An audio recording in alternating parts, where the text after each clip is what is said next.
Pardon the fanfare, but I'm in a celebratory mood. I'm Jen, Chief Nooblet, with the Tor Noob podcast, and you're listening to episode 4, devoted to things you should know and do at level 10. Hence why I'm celebrating! Level 10 is a special time in any young character's life. You've successfully navigated the starting planet. You've prevailed over your very first boss fight. You've begun to learn more about your class's combat style. And you've picked up your first companion.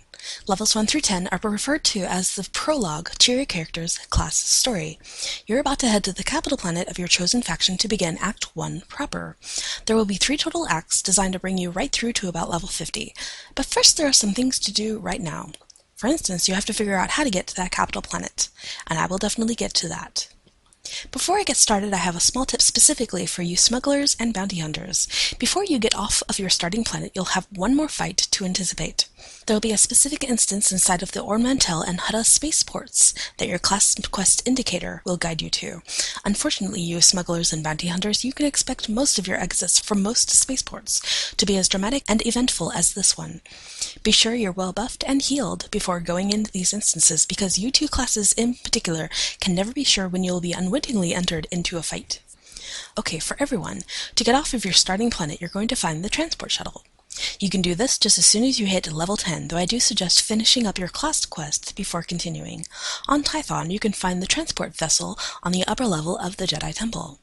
On Ord Mantell, head into the spaceport and hang a left. Hutta also has a spaceport where you head to the right, and on Korriban, head outside and head northeast to the right from the Sith Academy.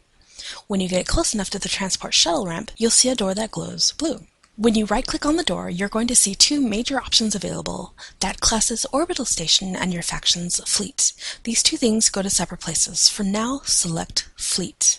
Fleet is the space station, a very large circular spinning thing orbiting some unnamed planetary system deep in your faction's territory. It's the major social hub for all characters of all levels in your faction. It is here that people can participate in flashpoints, PvP, and higher level quests that I'm not going to get into right now. It is also here that you will choose your advanced class, pick up crew skills, and tour the fleet before continuing on to your faction's capital world. I will use up the rest of this podcast to explain all of that.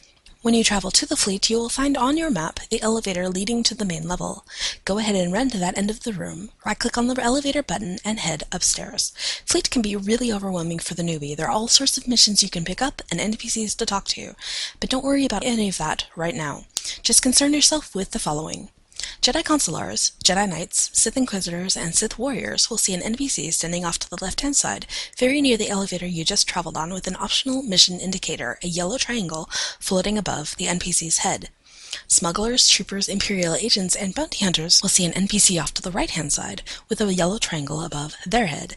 Go ahead and talk to the NPC that is indicated, and don't worry about the dialogue choices you make.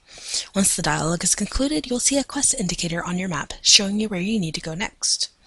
You're going to head to the outer ring area labeled Combat Training. Hit M on your map.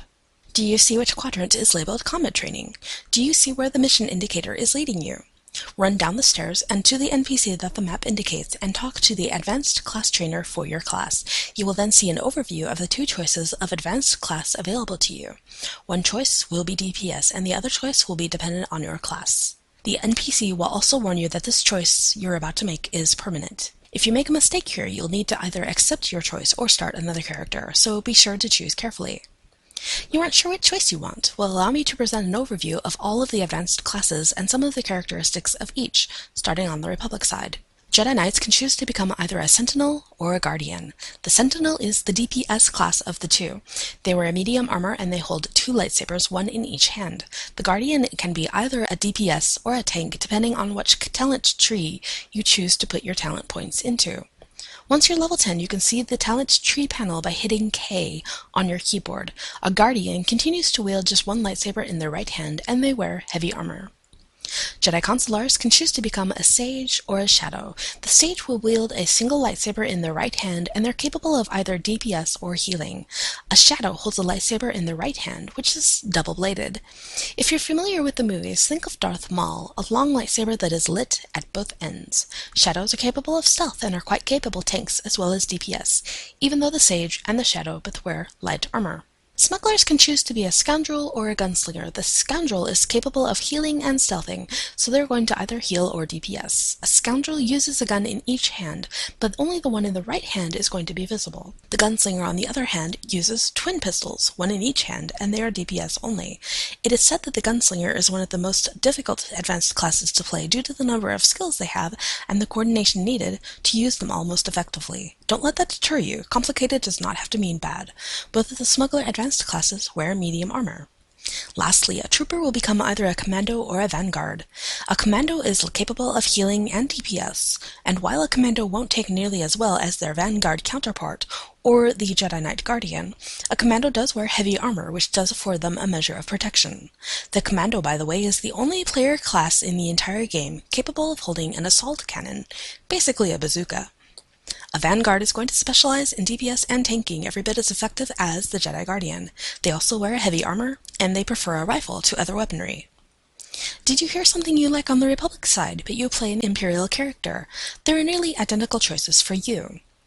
On the Imperial side, Sith warriors can choose to become a Juggernaut or a Marauder. The Juggernaut is the tank of the pair, though both advanced classes can DPS as well. A Juggernaut wears heavy armor and wields a single lightsaber in the right hand. A Marauder, by contrast, wears medium armor and holds a single lightsaber in each hand and specializes in DPS only. The Sith Inquisitor will become either a sorcerer or an assassin. The sorcerer is a DPS and healer and wields a single lightsaber in their right hand. The assassin with their double-bladed lightsaber is capable of stealth, and despite their light armor, make quite adequate tanks as well as DPS. The Imperial agent will become either an operative or a sniper. The sniper is good at stealthing, healing, as well as DPS, while the sniper specializes only in DPS. The sniper is the more advanced class to master due to the number of abilities they have. Both advanced classes wear medium armor and wield rifles. The bounty hunter is going to become either a mercenary or a power tech. The mercenary is the DPS and healing-centric class of the two. They wield twin pistols. A power tech is a great tank as well as DPS. Both wear heavy armor. Hopefully I haven't overwhelmed you with all of this information, but it's all useful to know. If you're having difficulty making a choice about which advanced class you want, but I do suggest making that choice, you unlock all new abilities and you get an offhand weapon or item that makes you more powerful or more protected. Do you need more information? Then head to my favorite wiki, swotor.wikia.com, swotor.wikia.com, and view the section on classes. If you have friends who play this game, you might ask them what they might recommend for your character. If you're all done with that silliness of choosing an advanced class, while you're still in this area of Fleet, go ahead and find your class trainer in the same alcove and learn your new skills. In the left-hand side of the trainer window that opens, you will see your basic class, such as Trooper, and also a menu item for your new advanced class, such as Commando or Vanguard. Every time you visit your class trainer from now on, be sure to click both menu items on the left. I don't know why they made the game this way. It's easy to miss skills if you don't check both menu items. Have you now chosen your advanced class? Then open your inventory. You should have a pack in there that you can open to reveal a generator, a knife, a gun, or a new lightsaber. Right-click it to wield it. The next thing I'm going to suggest that you do is open the map and find the outer ring quadrant entitled Crew Skills and go there. This is a very optional but highly recommended part of the game to get into. It's with Crew Skills that you're going to craft things, gather things, and perhaps sell things. I will give a really short primer on Crew Skills, but don't worry about that for just this moment. Right now I want you to talk to every NPC you see in the Crew Skills area who has a glowing stylized gem shape above their heads. You're going to gain a lore codex and a little XP for every NPC you click on. I always go around this entire area and talk to all of them. Hit cancel on every skill offered. You'll still get the XP and the codex. It's not uncommon for me to hit level 11 just from this practice.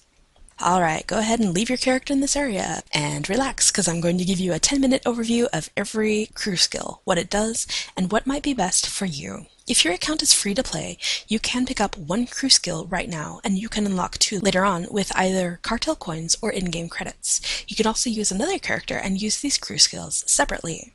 If your account is preferred, you can pick up two crew skills right now with the option of unlocking a third open slot later. And you subscribers get all three right away. Crew skills come in three major flavors. You can either craft a thing, gather a thing, or get a thing through a mission. There are 6 total categories of things you can craft, and depending on what you want to craft, there are going to be 2 crew skills that work in concert with that crafting skill, which makes your choices a little easier.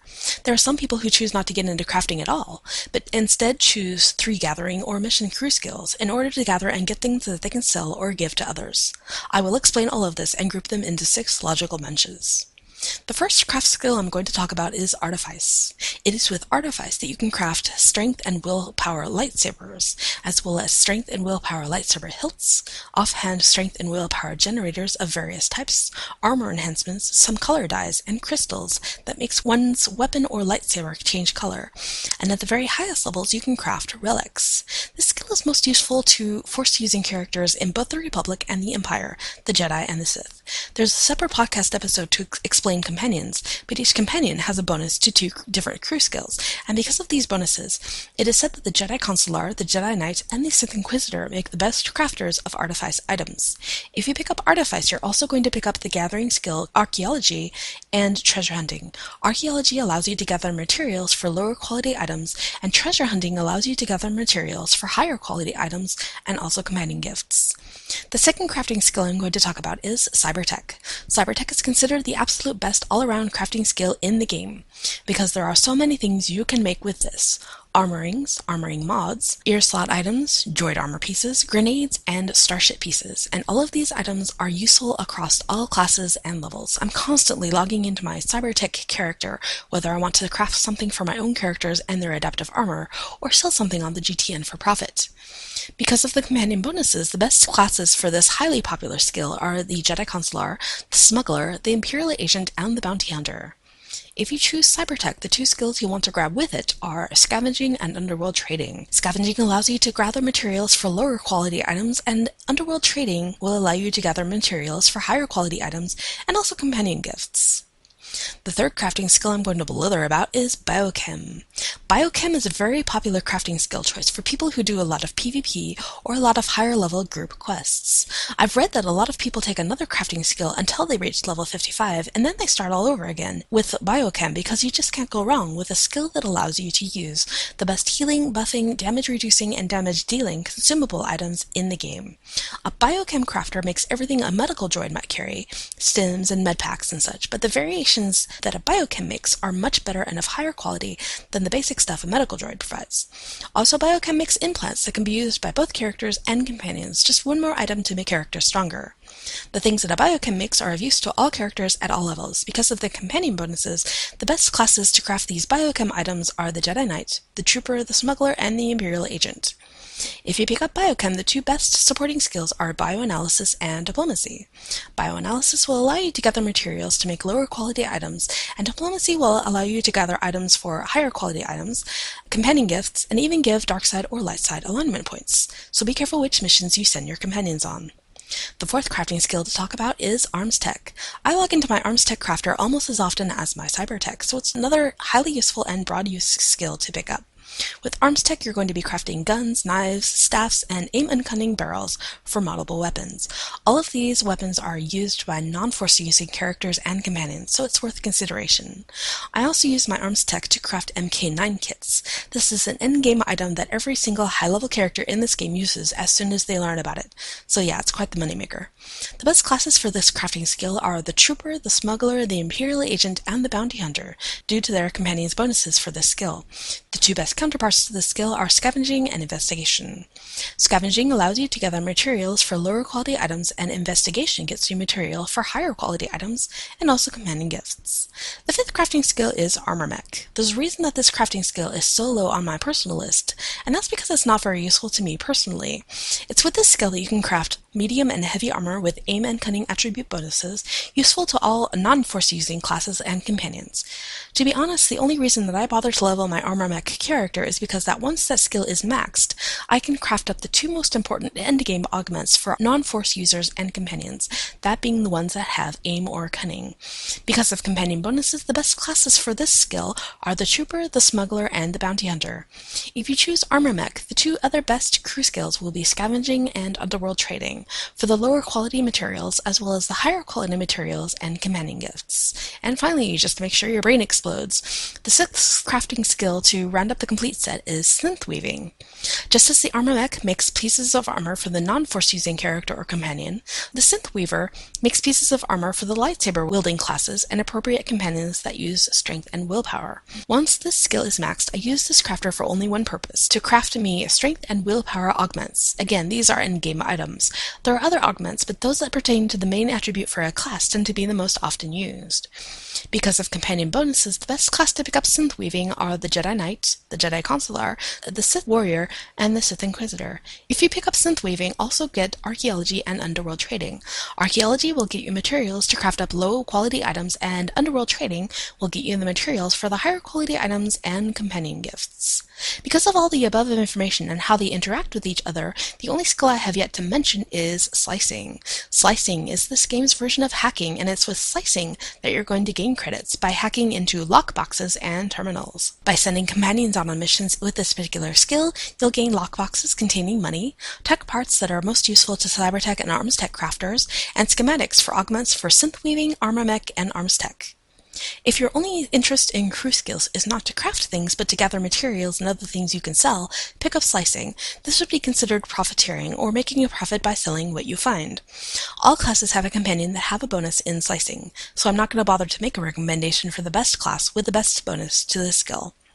Now, personally, because I have 22 character slots and there are only 6 crafting skills, most of my characters are profiteers. Because I use adaptive armor for my characters and I need to make armor mods with my cyber tech, most of my lesser alts have scavenging and underworld trading to help with material gathering, and slicing to acquire lockboxes and gain a little easy money as I go. Like I said, I've already made a separate podcast episode for companions, but I wanted to mention what companion gifts are for.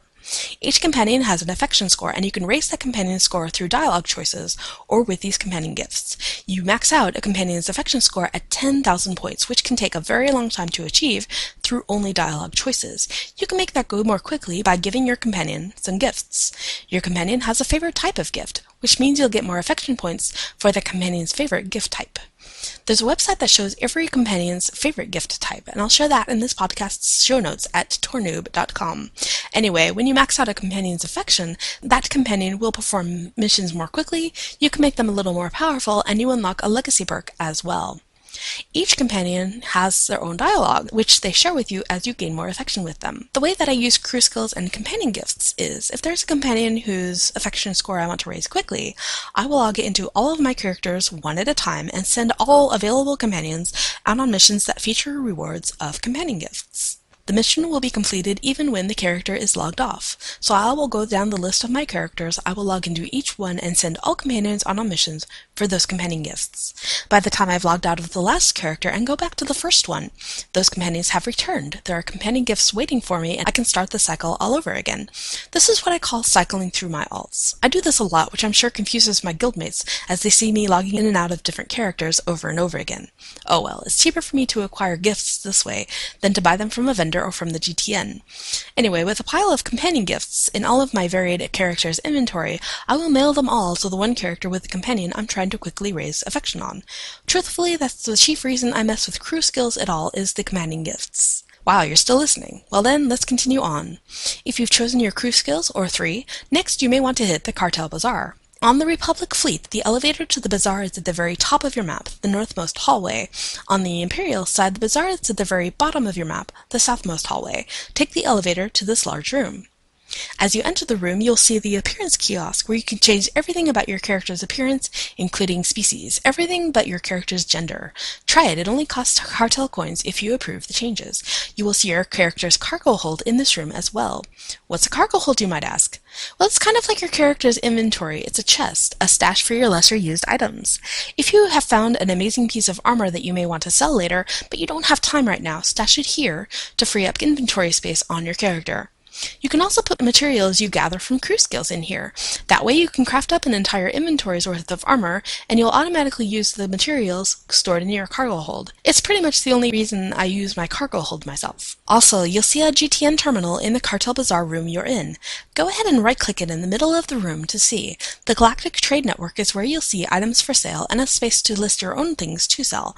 The GTN terminal is found here at the Cartel Bazaar and also in one of the outer ring quadrants in the main part of Fleet. They all access the same network. Think of it as this game's version of eBay or Amazon.com. Everything from consumables to vehicles to armor to weapons, you can find everything here for every character at every level and sell it as well. If you're done looking through the Cartel Bazaar, and do not forget to grab the lore object next to the appearance kiosk, head back out to the main level of Fleet. If you're Republic, once you leave the north elevator, run straight south, as you're about to head up to the next planet in your itinerary, Coruscant. Oh, and if you haven't already done so, right-click on your companion. You'll find that he wants to speak to you. Also notice the little Wi-Fi signal-looking symbol on your companion's icon, which has the same effect. Your companion has something to say to you. When you enter a cantina rest area, your companion will have a triangle above his or her head. Hey, a quest! If you look at the fleet map one more time, you'll see a cantina located conveniently in the center of the main level. Go ahead and go there and have this conversation. If you're on the Imperial side, you're going to leave the Cartel Bazaar area back to the main level and head straight north towards the Drummond Cost Departures elevator. Stop at the cantina rest area in the middle of the main area of Fleet and converse with your companion if you are so inclined. Once you exit the Departures elevator, head out to the hallway, hang a left, and run to the transport ship and select the spaceport from the menu. Your class quest will have you interacting with your companion at the spaceport's customs terminal, so keep an eye on your map for the class mission indicator. Right-click on the terminal to advance your class quest and continue on. For those Republic characters on Coruscant, be sure to talk to the NPC Anatole Rosbar. He will start you on the planetary quests. For you Imperial characters, find the taxi droid, fly to the Kos City entrance, and avoid running through the heroic area, that's just ouchie, and find the NPC named Minder20 on your way into the city itself.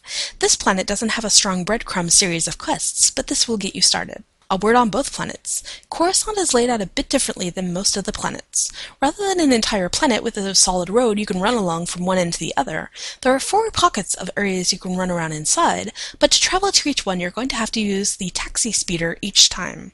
Don't worry about where to go. Your class quest and the planetary missions will guide you which area to go to next. Drummond Cost for you Imperials is easier to navigate with one road to go from one end to the other if you're so inclined. For both factions, Nar Shaddaa will be set up similarly to Coruscant, requiring the speeder to get around. Don't forget to find the medical droid to stock up on the medpacks and stims that you need and go at it.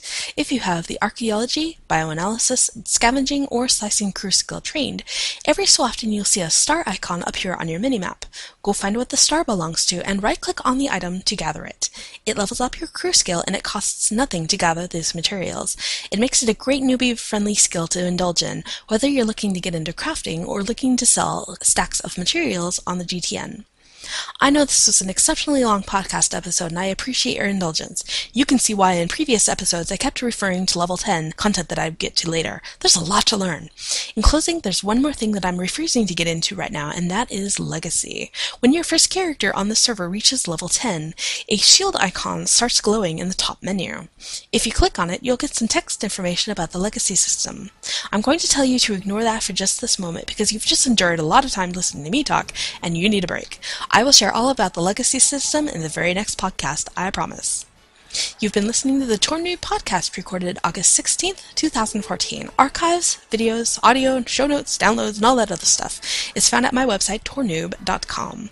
I'm Jen and I appreciate you taking the time to listen. And remember, if it's red, you're dead, so run out of the way.